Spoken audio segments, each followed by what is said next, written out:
जय मसीह की, जय मसीह की। मैं इस भीड़ को पिता परमेश्वर परमात्मा के हाथों में समर्पित करता हूँ।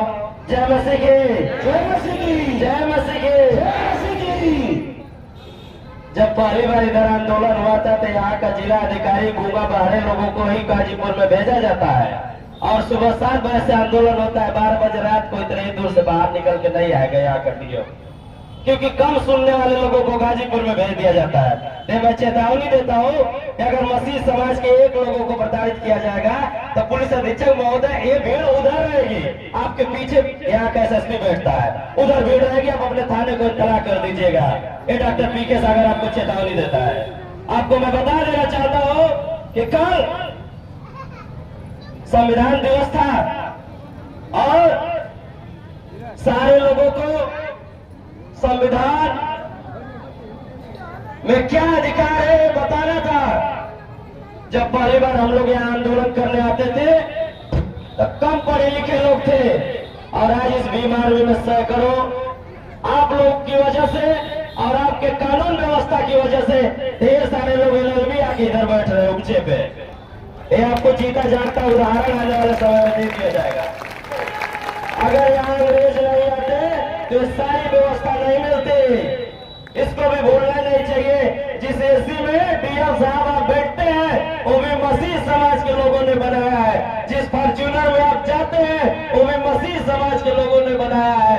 बस कुछ अगर यहाँ नया हुआ है तो मसीह समाज की देन है कि बाबा साहब लंदन से पढ़ के आए, कैलिफोर्निया यूनिवर्सिटी से, और यहाँ पे नेक्स्ट संविधान बनाए और उस संविधान में अभी सर बता रहे थे यहाँ के संयोजक महोदय कि इस संविधान में अनुच्छेद 25 से लेकर 28 तक हमें धर्म की आजादी है।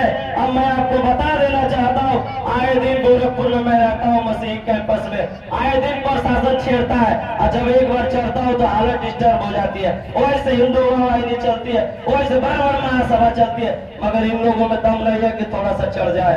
आपको मैं बता देना चाहता हूँ कि आप और मैं जिस फैमिली में रहता हूँ, अगर मैं धर्म परिवर्तन करता हूँ, दूसरे धर्म में जाता हूँ तो मेरे खिलाफ कानून में कार्रवाई कराने का, एप्लीकेशन देने का अगर किसी के पास अधिकार है, मेरे माँ बाप के पास अधिकार है और किसी नेता के पास अधिकार नहीं है, न ही किसी कोतवाल के पास अधिकार है, न ही डीएम के पास अधिकार है, न ही एसएसपी के पास अधिकार है। ये उच्च न्यायालय ने बीते हुए 7 अक्टूबर को वहां से खारिज कर दिया कि जितने नेताओं द्वारा मसीही समाज के, बौद्ध समाज के बहुत जगहों पे पश्चिमी यूपी में बहुत चर्चा होता है, वहां पे लोग जाकर डंडा हिला रहे थे। अब इनको डंडा लेके इंतजार करना होगा। अगर आते हैं आपके पास सीधे स्वागत करिए डंडा से, फिर देखा जाएगा, क्योंकि बीमारी का डंडा दोनों मजबूत है।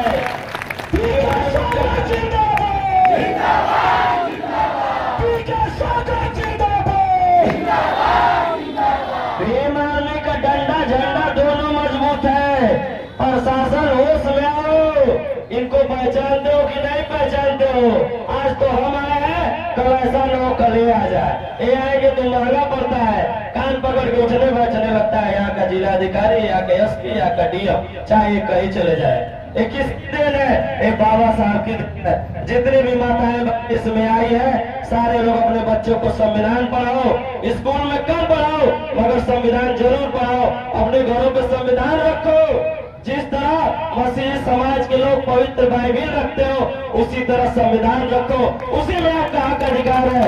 अच्छा प्रशासन आता है, जब प्रशासन आता है, इस प्रशासन को वही संविधान दिखाओ कि किस कानून के तहत आप हमको आए हैं छेड़ने के लिए। और ये बता दीजिएगा कि इसको पढ़ नहीं पा रहे तो बीमार भी आके पढ़ा भी देगी।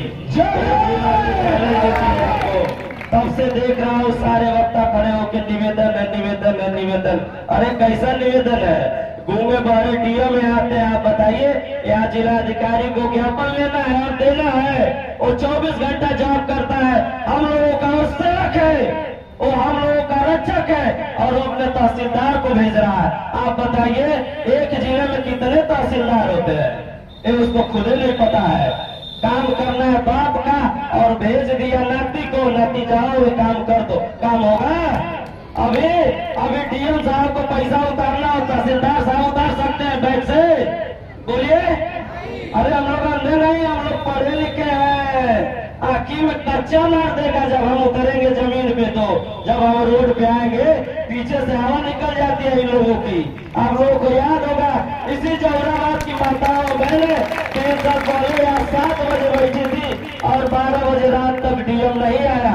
जब माया आया तो तुरंत चला आया, कह रहा है आप डॉक्टर है, आपको क्या जरूरत है यहाँ पे। तो मैं बता देना चाहता हूँ कि हमारे बाप के बाप भी डॉक्टर थे, उनको इस समाज की जरूरत थी। क्योंकि बाबा साहब आगरा में बोल के गए हैं कि हमारे समाज के पढ़े लिखे लोगों ने धोखा दिया है। बाबा साहब ने बोले अंतिम पुस्तक में कि अगर तुम अधिकारी कर्मचारी चाहे जहाँ भी पढ़ाई की वजह से आगे हो जाना, जिस जमीन पे तुम पैदा हुए, जिस मोहल्ले में पैदा हुए वो हफ्ते में जरूर जाना, ताकि तुम्हारे आजू बाजू समाज के लोगों की स्थितियों और परिस्थितियों का आकलन कर सको कि अभी हमारा समाज कितना पिछड़ा है और मैं कितना आगरा हूँ, अभी समाज को कितना आगे लेके आना है, तब जाके समाज आगे होगा। ए भाई मेरे भार्गव जी पीएचडी किए हुए हैं, एक प्रोफेसर होते यहाँ पे क्यों दौड़ रहा है, मंच में खड़े होते हैं इमोशनल हो जाते हैं। पहले इनको कुछ नहीं पता था कि समाज में इतना दर्द है। ये चमार बिरादरी के नहीं है, ये मैं बता देना चाहता हूँ। कितने लोगों के दिमाग में खुरापात घूम रहा है कि भीम आर्मी में चमार समाज की है। और रोड पे गिनवा देंगे कितने तुम और कितने हम हैं। 85% के लोग भीम आर्मी वाले हैं, क्योंकि ये बाकी बलिया के बगल में ये वीरों की धरती गाजीपुर है। गांधी को गुजरात से आके आंदोलन बलिया से छेड़ना पड़ा जो पूर्वांचल में है। मोदी को दोबारा प्रधानमंत्री बनने के लिए आपके बगल में बनारस में आना पड़ गया, कचरपट्टी में। वहां जाके देख लीजिए जब मोदी आए केंद्र में तो गुजरात की सड़कों को दिखाया जा रहा था, मगर जब बनारस में आए तो बनारस की सड़कों को नहीं दिखाया जा रहा था। वो आकर दिखाया जाता था कि यही मरोगे तो फुकाओगे। अरे भूखने आए हो कि जिंदा करने आए हो, तय कर लो। ये लड़ाई लंबी चलेगी और आंदोलन में बीमारी आप लोगों के साथ खड़ी है। माताओं और बहनों को मैं बता देना चाहता हूँ कि जो लोग यहाँ से उठ के जा रहे थे, हम आपके हक अधिकार के लिए आए हैं। ये लोग हैं जो आपके परमेश्वर से आपको दूर करना चाहते हैं, ये लोग हैं जो आपको गुलाम बन के रखना चाहते हैं, ये लोग हैं कि सदियों से इनकी गुलामी तुम किए हो। हर कौन जलाएगा, रोपनी कौन करेगा, सोनी कौन करेगा, घर का झाड़ू पोछा कौन करेगा। अरे हम लोग जाग गए, 60 साल हो गया, 70-75 साल हो गया साहब, हमारे पढ़ के लोग रिटायर हो गए हैं, अब उनके नाती पोता पढ़ने लगे हैं। अब हमको भी कर्मचारी की जरूरत है, हमको भी दाई चाहिए, हमको भी रोपनी करने वाली चाहिए, हमको भी सोनी करने वाली चाहिए, हमको भी झाड़ू लगाने वाली चाहिए, यहाँ तक मेरे घर में खाना बनाने वाली चाहिए। ये कौन करेगा? तुम्हारी बारी है, तैयार हो जाओ। लड़ाई होगी, जो चाहोगे वही होगा। मैं चैलेंज करता हूँ, भीम आर्मी का एक एक कार्यकर्ता अब पूरी तरह मैच्योर हो गया है। पहले तो हम लोग आते थे तो सोचते थे 2-3 ठे बिरला बात ये एसपी साहब हुए, मगर अब हम लोग जान गए हैं कि एसपी साहब सादा ड्रेस में भी घूमते हैं, क्योंकि उनको भी डर सताता है कहीं भीम आर्मी के लोग न हो, तुरंत फायरिंग हो जाएगा। तो आप समझने की कोशिश करिए कि जब आप जो ये जज्बे के साथ यहाँ आए हैं, इसी जज्बे के साथ पूरे अंतिम सांस तक परमेश्वर के लिए समर्पित रहिएगा। कुछ भी आए कुछ भी जाए, हटिएगा नहीं, बचे रहिएगा। भीम अपनी लाठी लेके आप लोगों की सेवा के लिए खड़ी है, आपके सुरक्षा के लिए खड़ी है, पूरे ताकत के साथ खड़ी है। ये मत सोचिएगा कि बस जब मनोज कुमार खड़ा है, ऐसा कुछ नहीं होता है। आपके लिए पूरे भारत में डॉक्टर चंद्रशेखर आजाद खड़े हैं।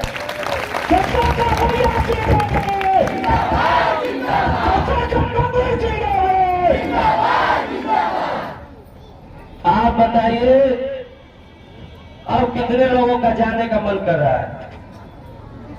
जाने वाले हाथ उठाओ और लड़ने वाले बैठे रहो। जाने वाले हाथ उठाओ, लड़ने वाले बैठे रहो। मैं हमेशा कहता हूँ मंच से कि जब जंगल में आग लगे थे तो सारे बड़े बड़े हाथ से जंगल छोड़ के भाग रहे थे, मगर वहाँ पे एक अदना सा था चिड़िया, जो एक बालू के रेत से एक बालू के टीले पे जाके और वहाँ पे एक नदी से छोटे तालाब से अपने चोंच में पानी लाके और उस जंगल में ऊपर से गिरा रहे थे। तो बड़े बड़े घड़ोज और बड़े बड़े हाथी घोड़ा हंस रहे थे, ये बेवकूफ हो गया है, ये जंगल का चोंच के पानी से जंगल का आग बुझेगा। तो उसने पलट के पता है क्या जवाब दिया? उसने पलट के जवाब ये दिया कि जब ये आग बुझ जाएगी, जब लोग मिट जाएंगे, जब इतिहास लिखा जाएगा, तो तुम हाथी घोड़ों और शेरों का नाम भागने वालों में लिखा जाएगा और इस अदना सा चिड़िया का नाम लड़ने वालों में लिखा जाएगा। ये आप तय कर लीजिए, ये आप तय कर लीजिए कि आप लोग लड़ने वाले हैं कि भागने वाले हैं। अब बताओ कौन माता बहनी भगिया परमेश्वर को छोड़ के अब दोनों लोगों के समर्पित कर देने वाली? सब कला आता है। मोदी से चाय बेचते बेचते वो प्रधानमंत्री बन गया, किसकी देन थी? बाबा साहब की देन थी। जब हम लोग देखे इस तरह नहीं मानेगा तो हमने भीम आर्मी छोड़ के आजाद समाज पार्टी बनाया, और जब आजाद समाज पार्टी बनाया तो फिर भी वो चाय बेच रहा था, फिर भी चाय बेच रहा था। हम कहे चाय बनता किसमें? तब केतली में बनता है। बहुत मेहरबानी, चुनाव आयोग सुप्रीम कोर्ट का केतली दे दिया। अभी चुनाव हुआ राजस्थान में और मध्य प्रदेश में, छत्तीसगढ़ में एक बार चाय बेचने वाला नहीं गया, क्योंकि केतली गायब। केतली आ गई हमारे पास। चाय बेचेंगे हम और बनेंगे प्रधानमंत्री हम। प्रधानमंत्री ये बनेंगे। एक तो गाना चल रहा है, राइफल बंटवा देंगे राशन में। तय करे प्रशासन कि अगर हमारे गरीब गुरबे लोगों को जिनको राशन दिया जाता है, अगर उनके बहन बेटियों के साथ उत्पीड़न अत्याचार आए दिन दिन होगा तो राइफल की जरूरत पड़ेगी कि नहीं पड़ेगी? क्योंकि हम जब प्रशासन सुरक्षा नहीं कर पाएगा तो कौन सुरक्षा करेगा? अब कौन सुरक्षा करेगा? अभी तो भीम आर्मी की लाठी से ताकत में आने दीजिए, वो में ताबे वाला दिलवा दिया जाएगा। आप बस माताएं बहने इसी तरह जज्बे के साथ खड़े रहिए। ये भीम आर्मी के लोग ये भीड़ कोई नहीं जाएगा। 50 लोग बोलेंगे तभी कोई नहीं जाएगा। कोई जाएगा? माता बहने हाथ उठाओ। कौन जाएगा? कोई जाएगा नहीं। परमेश्वर को छोड़ के कौन जाएगा? कोई जाएगा? परमेश्वर से बड़ा कौन है? तो हाथ उठा के बोलो जय सुखी।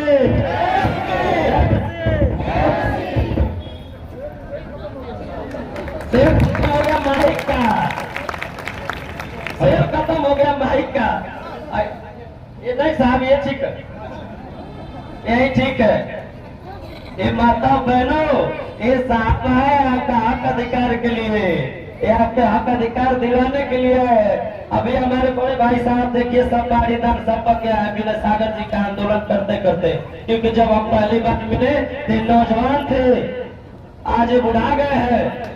इसलिए आप लोगों के लिए पागल कुत्ता काटा है क्या इनको?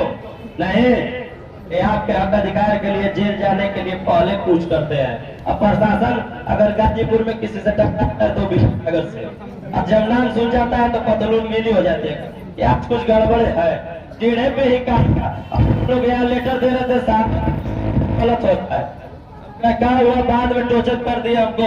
अरे देने है डीएम को आके तहसीलदार ले रहा है, उसकी क्या औकात है? वो तो डीएम साहब के सामने खड़े नहीं हो पाएगा।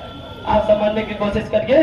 आप लोगों के लिए दिन रात हम लोग एक कर देंगे, मगर आप लोग पीछे हट जाएंगे, वहीं हमारी लड़ाई कमजोर हो जाती है। हमारे समाज में उत्पीड़न अत्याचार होता है, आए दिन मुकदमा FIR भीम आर्मी जाके कराती है। बाद में समझ में आता है कि दबाव में आके मुकदमे में वापस हो गया। तो ऐसा मत करिए आप लोग, क्योंकि यही हम लोग टूट जाते हैं, मगर टूटेंगे नहीं जब तक सत्ता नहीं छीन लेंगे। क्योंकि कुछ लोग बड़ा बड़ा लीडर बोलता है हमसे फोन पे, अरे यार सागर तुम क्या कर रहे हो?